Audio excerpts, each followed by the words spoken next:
Welcome to the Spiritual Principles Made Practical podcast. I'm your host, Scott Friedman, and today we're going to talk about being more sensitive to when enough is enough. Because what I've experienced is that at times, sometimes, I'm just on a roll, man. I mean, and the water's just pushing out that fire hose, right? The inspiration is flowing and such. And then all of a sudden, it's like, you kind of feel like the other person go like, okay, I had enough. I had enough. They don't say that, but for me at least, I kind of feel like, okay, I just have this sense that their cup is full right now, and the can't process more than what we've already done here. Sometimes it seems like it's too much even before I start, and in those times, when people are, I feel like there's like a resistance to what I want to say. In those times, usually the best thing to do is to just go to a higher realm, which is to say, focus on being at peace and listening and just being present and don't say a word.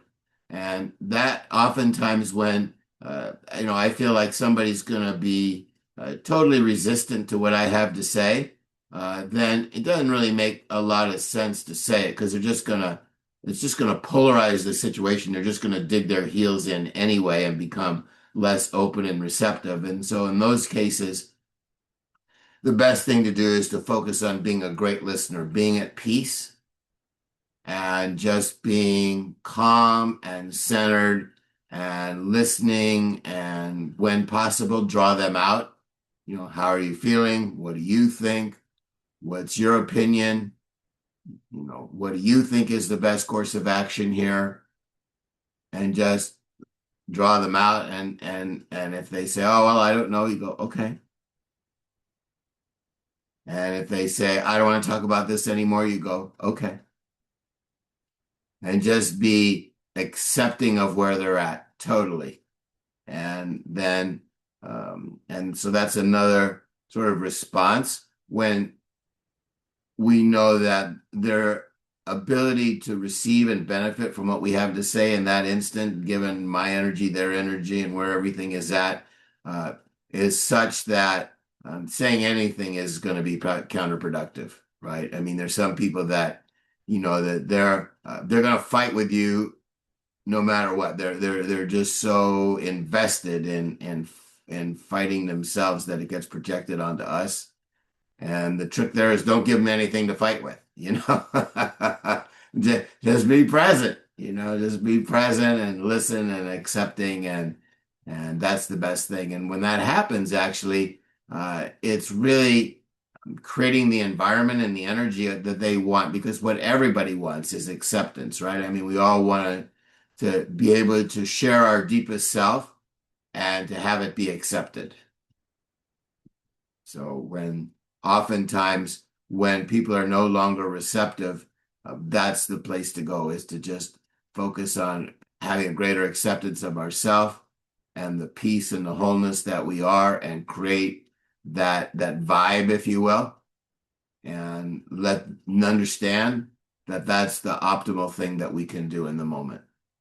So, but in general, uh, for me at least, listening to my body and the reflection back from the other person is a pretty good guide as to their level of openness and receptivity.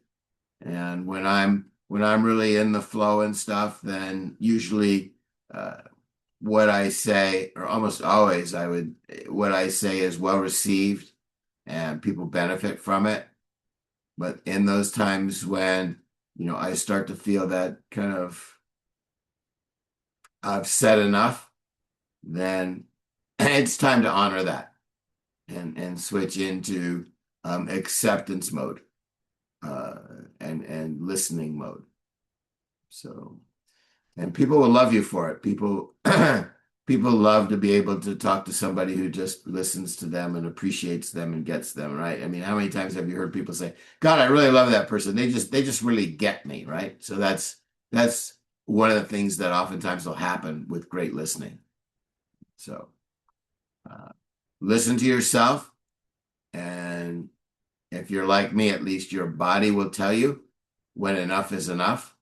And when enough is enough, go into complete listening and acceptance mode. All right. I offer coaching. And if you want to improve your ability to listen to yourself and be conscious of the wisdom that you have within you and when and how to share it in a way that benefits everybody, I offer coaching. The first session's free. You can set it up by emailing me at scottfriedman40@gmail.com, SCOTTFRIEDMAN40@gmail.com. My books are available on Amazon. You can find links to them on my website, www.coachingbyscott.com. And the book I'm going to recommend today is entitled Peace, the Ultimate Power. And if you really want to have a huge impact on yourself and in the world, be at peace. And just that vibe of being at peace will resonate that acceptance of our wholeness. Because when we're experiencing peace, we're experiencing our wholeness.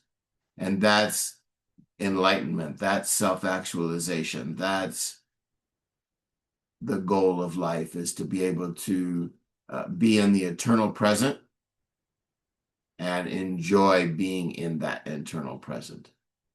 And so when you're at peace, you're in the eternal present and you're enjoying the eternal present. And there's a book that will help you focus on that, and it's entitled Peace, the Ultimate Power. And so that's the book I'd like to recommend today. There's 14 total to choose from, but that's the one I think is probably most germane to our conversation today. All right, be well.